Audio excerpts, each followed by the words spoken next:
अभी सुन रहे हैं बगैवा सिटी धमाका को। Recording studio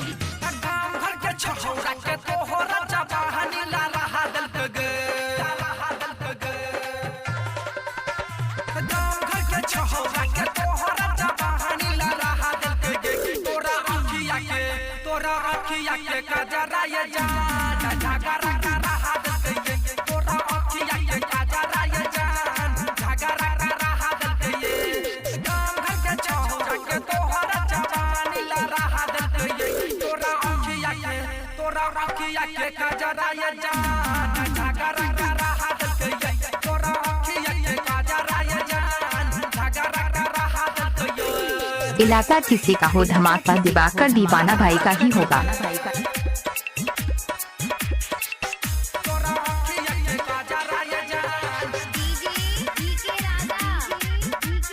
presented by Arulia recording studio. जेने देखई वो नहीं सुने खाली छोहर चारा चाहते तोहरा जवानी के मन हमर जाई छे देखे छी खाली पारा कहां गे देखे छी खाली पारा कहां गे जेने देखई वो नहीं सुने खाली छोहर चारा चाहते तोहरा जवानी के मन हमर जाई छे देखे छी खाली पारा कहां गे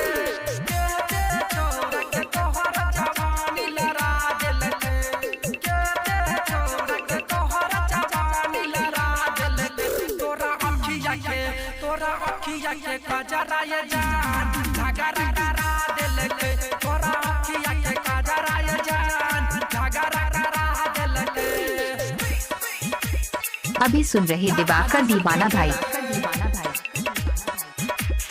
तोरा अखिया के काजरा ये जान presented by Arulia recording studio.